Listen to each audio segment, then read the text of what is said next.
Okay. Good morning, everybody out there in YouTube world. I'm John from Two Angry Ducks, and as most of you were, this morning I was woken up by the prospect of the next chapter in the DC Cinematic Extended Universe, whatever the hell that anagram is. We have the new trailer for the Justice League movie up here. Before we go into this, I may say some things some of you may not like, but if it's not known to you, I'm much more of a Marvel fan than I am a DC fan, hence the reason the only DC kind of shirt that I have is actually Moose Man instead of Batman, but visually it gets the job done, and who doesn't love Moose Man? We all know that DC can make a phenomenal trailer. That's not in question, because I mean, we've seen it before, they know exactly what to do. They have very much kind of captured this this formula that Guardians of the Galaxy's put out there, insert a lot of action.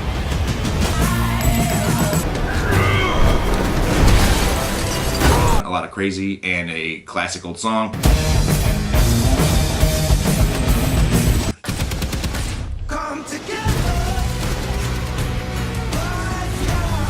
And proceed to release. Now we'll see how this goes in there, because with Zack Snyder having such a heavy hand in this, we know that he is a director who succeeds well and most frequently in the visual area. He knows how to produce a shot. He knows how to make it look cool. He knows how to make it look good, and he rolls from there. Story and substance, we will remain mood on it for now. But yeah, the characters look interesting. I gotta say, you got Wonder Woman over there. She's leading the charge. Shall we? Batman over there, being Batman as we've all seen him, he's never really not been awesome.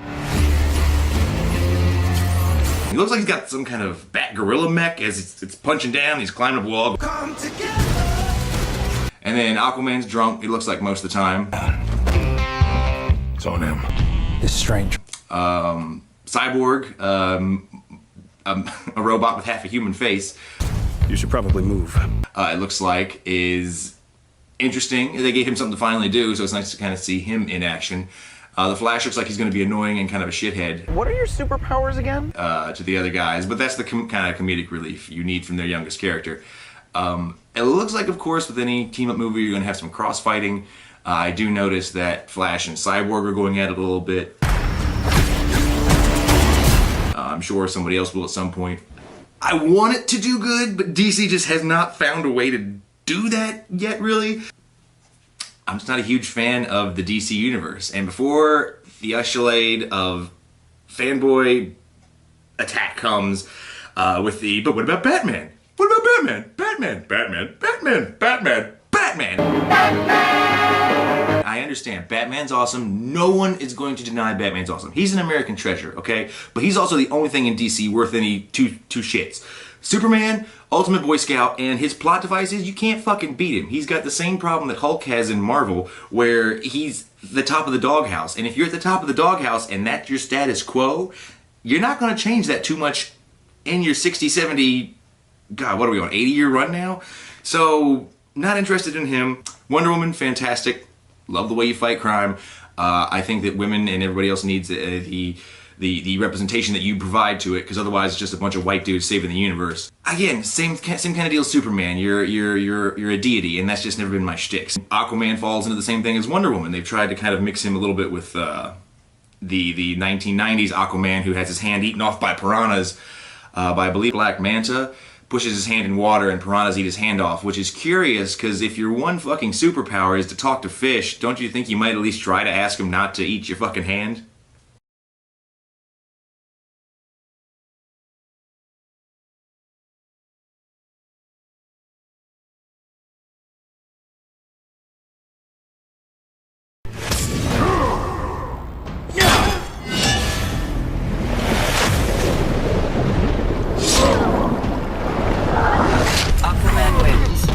Oh yeah, Cyborg, new guy to the team. He really only kind of got placed on there more recently to add to the diversity effect on the core 7 Justice League superheroes, which is great. Love to see it again.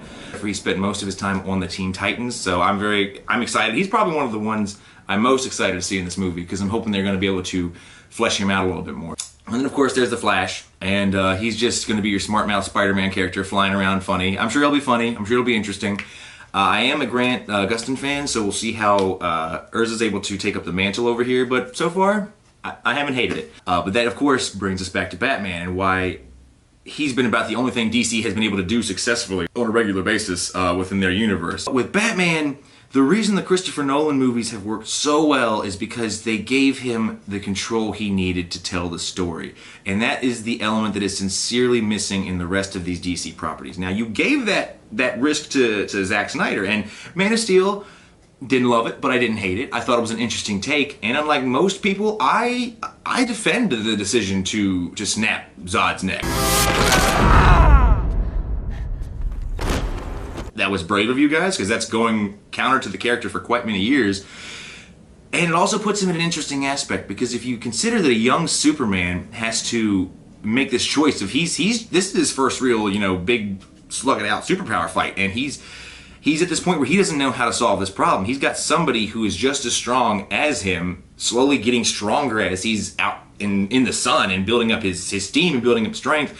He's quickly running out of options in that movie to take him out, and or to save these people very specifically in that subway station. So I think that the choice to have him break Zod's neck was justified, and I think that you really could have taken that and run the character with that. Now, don't get me wrong, I don't think Superman needs to go running around snapping necks over here to make himself relevant anymore, but I think that if you use that first example as him drawing the line in the sand for the character, being like, okay, I had to kill this guy, that was fucking horrible. Not doing it again. That's brilliant. That shows change. That shows justifiable reasons for a character's actions and their motivations. That's not what happened in Batman vs. Superman, if you all remember that. I was very disappointed about that in the movie, because one of the first things that he does is proceeds to find Lois Lane and then flies a gentleman through about 16 underground bunker walls, presumably to his death. Don't know for sure, but I know that he is not having a good time if he's not dead. But again, back to Christopher Nolan and the Batman aspect, they really let him play and kind of have his vision and have his story there. But DC right now, it's just there's this huge struggle between the old money corporate interests that have held this Warner Brothers company for so long, and the fan service creative direction that the younger, arguably creative types want to have with it. A franchise cannot serve two houses. You're either going to be with Warner Brothers or you're going to be with DC, unless they can come together the way they should be and make a good movie, not just for themselves, not just for their bank accounts, but for us, the fans.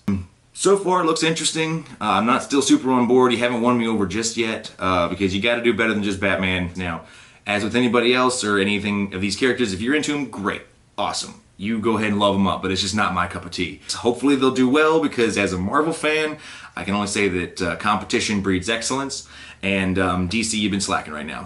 Thank you again for watching. If you like it, please comment below, or like it below. Remember to subscribe if you want more of this. I'm going to try to do more of these talks, nerd style. I just did a video on Power Rangers, if you haven't seen that yet. Two Angry Ducks is the channel. Again, thank you so much for listening. Anything you need to know, let me know, and have a good weekend. Unless it's not the weekend anymore, then have a good day.